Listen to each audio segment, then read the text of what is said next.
નમસ્કાર વિદ્યાર્થી મિત્રો, આજે આપણે અર્થશાસ્ત્ર ધોરણ 11 પ્રકરણ 9 રાષ્ટ્રીય આવક વિશેનો અભ્યાસ કરવાના છીએ. મિત્રો, આજે આપણે એમાં પ્રસ્તાવના, રાષ્ટ્રીય આવકનો અર્થ, રાષ્ટ્રીય આવકનો ચક્રાકાર પ્રવાહ, આ ત્રણ જે બાબતો છે એના વિશેનો અભ્યાસ કરીશું.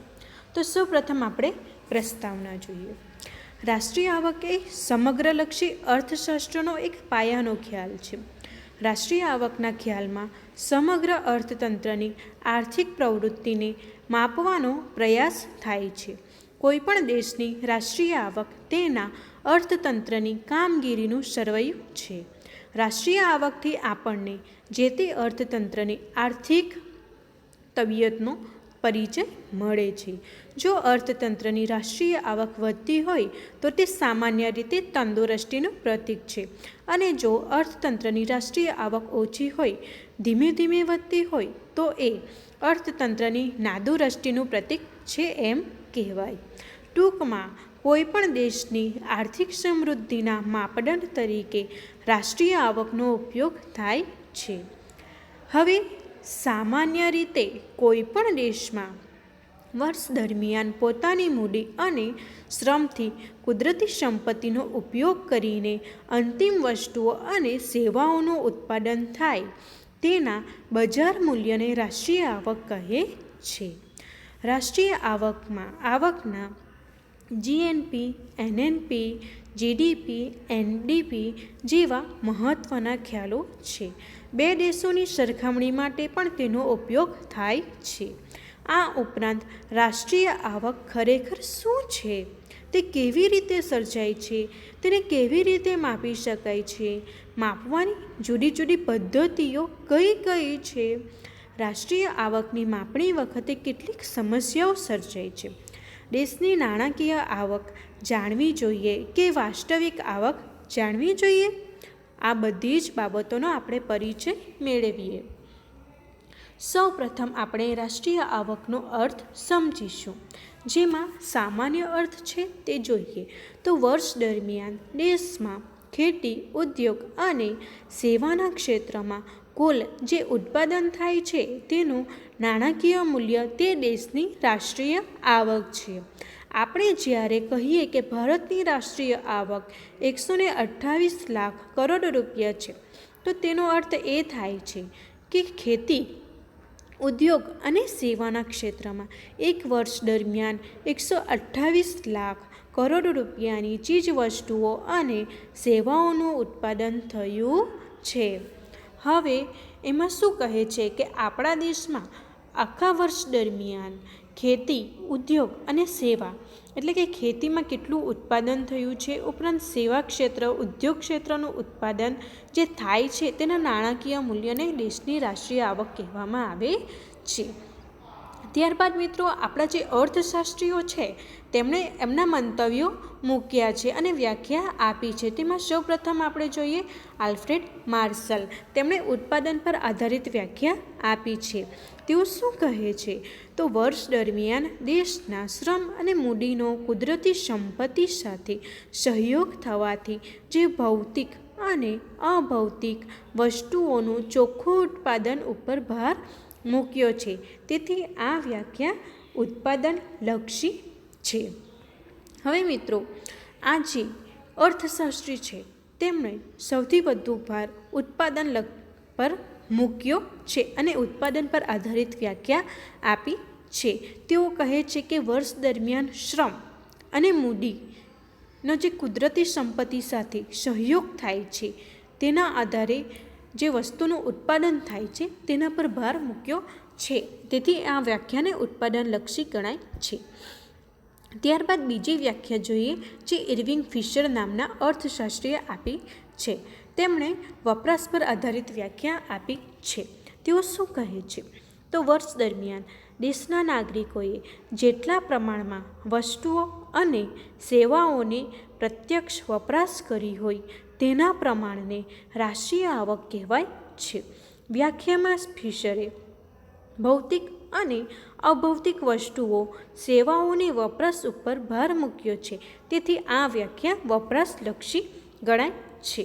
એટલે કે મિત્રો, જો આપણે જે તે વસ્તુઓ અને સેવાઓનું પ્રત્યક્ષ વપરાશ કરીએ, એટલે કે આપણે જીવન જરૂરિયાતની વસ્તુઓ છે, સેવાઓ છે, તેનો આપણે પ્રત્યક્ષ રીતે વપરાશ કરીએ તો તેનું જે પ્રમાણ હોય છે તેને રાષ્ટ્રીય આવક કહેવામાં આવે છે.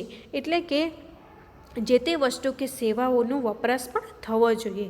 તેથી આ અર્થશાસ્ત્રીએ વપરાશ પર વધુ ભાર મૂક્યો છે. ત્યારબાદ ત્રીજા અર્થશાસ્ત્રી એસી પિગુ, તેમણે નાણાં ઉપર આધારિત વ્યાખ્યા આપી છે.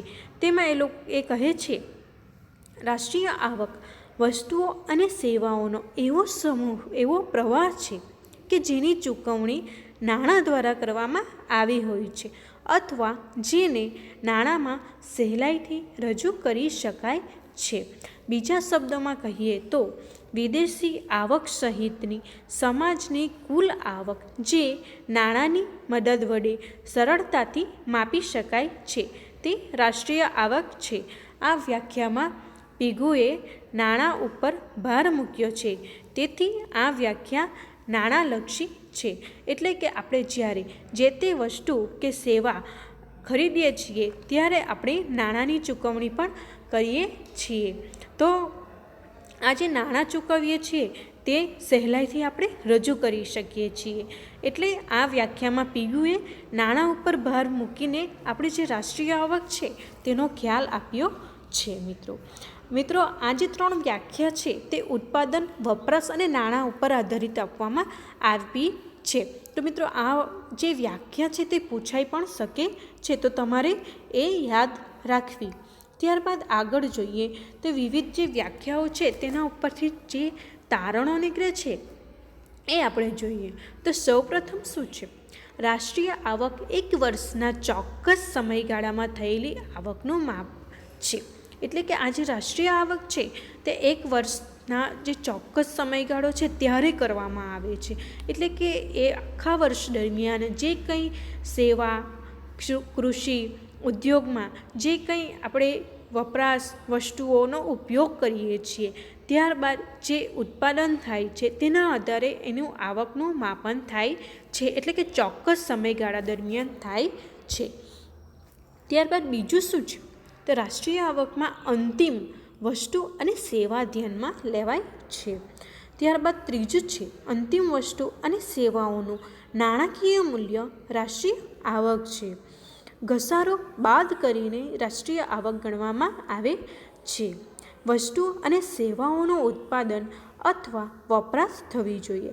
મિત્રો, આપણે જ્યારે જે તે વસ્તુ કે સેવા હોય એનું ઉત્પાદન કરેલું હોય, પરંતુ જો આપણે વપરાશ ન કરી હોય તો જે વસ્તુનું ઉત્પાદન થયેલું હોય તે એ જ રહે છે. એટલે કે એમાં કંઈ ઘટાડો થતો નથી. એટલે રાષ્ટ્રીય આવકનું માપન માટે ઉત્પાદન તો જરૂરી છે પણ તેની સાથે વપરાશ થવો પણ જરૂરી છે. એટલે કે વસ્તુ અને સેવાઓનું ઉત્પાદન અથવા વપરાશ થવું જોઈએ. ત્યારબાદ આપણે જોઈએ રાષ્ટ્રીય આવકનો ચક્રાકાર પ્રવાહ.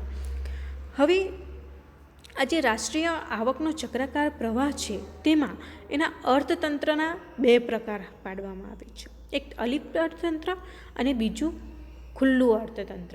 અલિપ્ત એટલે કે ક્લોઝડ ઇકોનોમી અને ખુલ્લું એટલે કે ઓપન.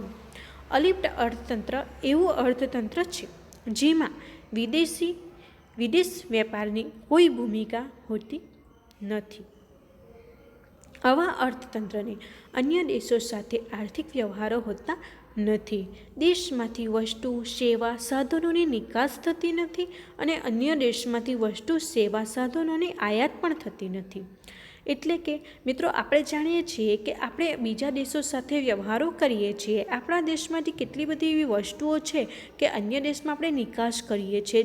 દાખલા તરીકે મરી મસાલા છે, તેજાના છે, પછી અમુક ગરમ વસ્તુઓ છે, કપડાં છે, તે બધુંનો આપણે અન્ય દેશમાં નિકાસ કરીએ છીએ. જ્યારે અન્ય દેશની જે નવી નવી ટેકનોલોજી છે તેને આપણા દેશમાં આયાત કરવામાં આવે છે. પણ આ અલિપ્ત તંત્રમાં આવી કોઈ આયાત નિકાસ આવતું નથી. અલિપ્ત અર્થતંત્ર સ્વાવલંબી એટલે કે સ્વનિર્ભર છે. જ્યારે ખુલ્લા અર્થતંત્રમાં વિદેશ વેપારની ભૂમિકા હોય છે. અમુક કાર્યો સરકાર કરે છે. બીજા દેશો સાથે અર્થતંત્રને આયાત અને નિકાસના સંબંધો પણ હોય છે. અહીં સરળતા માટે આપણે રાષ્ટ્રીય આવકના ચક્રાકાર પ્રવાહની સમજૂતી માત્ર અલિપ્ત અર્થતંત્રના સંદર્ભમાં જ સમજીશું. એટલે કે અલિપ્ત અર્થતંત્રમાં જે આયાત કે નિકાસ થતી નથી, જે આપણા દેશ પર જ સ્વનિર્ભર છે, તે અર્થતંત્ર વિશે જ આપણે જોઈશું. હવે ઉત્પાદન આવક ચક્રનો આવક ખર્ચનો ચક્રાકાર જે પ્રવાહ છે એને સમજવા માટે આપણે અર્થતંત્રને બે વિશાળ ક્ષેત્રોમાં વહેંચીએ છીએ. ધંધાદારી પેઢીઓ અને સાધનના જે માલિકો પેઢીઓ ઉત્પાદન પ્રક્રિયા માટે જરૂરી સાધનો જેવા કે જમીન, મૂડી, શ્રમ કુટુંબો પાસેથી ખરીદે છે અને ધંધામાં તેનો ઉપયોગ કરીને ઉત્પાદન કરે છે. આમ સાધનો કુટુંબથી પેઢીઓ તરફ આવી છે.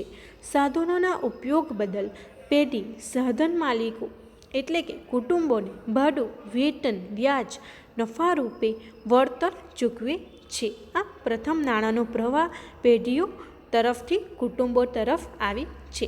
એટલે કે મિત્રો આપણે જાણીએ છીએ કે કોઈ આપણું મકાન હોય અને અન્ય વ્યક્તિને ભાડુઆત તરીકે આપીએ તો આપણને તેમાંથી ભાડું મળે છે. એ જ રીતે આજે પેઢીઓ છે તે તરફથી કુટુંબો તરફ આવી છે. મિત્રો જમીનમાંથી આપણને ભાડું મળે છે, મૂડીમાંથી વ્યાજ, શ્રમમાંથી વેતન અને નિયોજન શક્તિમાંથી નફો. નિયોજનમાં તો સૌથી મોટો જે એમનો ઈરાદો હોય છે તે નફો કરવાનો હોય છે, જ્યારે શ્રમને વેતન મળે છે.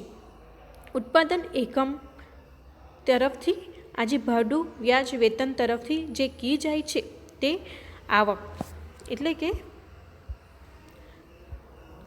મિત્રો આ જે આવક છે તે સીધી આ બાજુ આવે છે અને આ સાધન માલિકોને એ મળે છે અને ત્યારબાદ તૈયાર વસ્તુઓ અને સેવાઓ ઉપરાંત જે ચૂકવણી છે એ બધું પણ જરૂરી છે. હવે મિત્રો આપણે આગળ જઈએ. પેઢી આ સાધનોની મદદથી જે વસ્તુઓ અને સેવાઓનું ઉત્પાદન કરે છે તેને વેચવા માટે એ બજારમાં મૂકે છે. બજારમાંથી કુટુંબો ચીજ વસ્તુઓ અને સેવાઓ ખરીદે છે. આમ વસ્તુ અને સેવાઓનો પ્રવાહ પેઢીઓ તરફથી કુટુંબ તરફ આવે છે. કુટુંબો વસ્તુ અને સેવાની ખરીદી બદલ પેઢીને નાણાં ચૂકવે છે.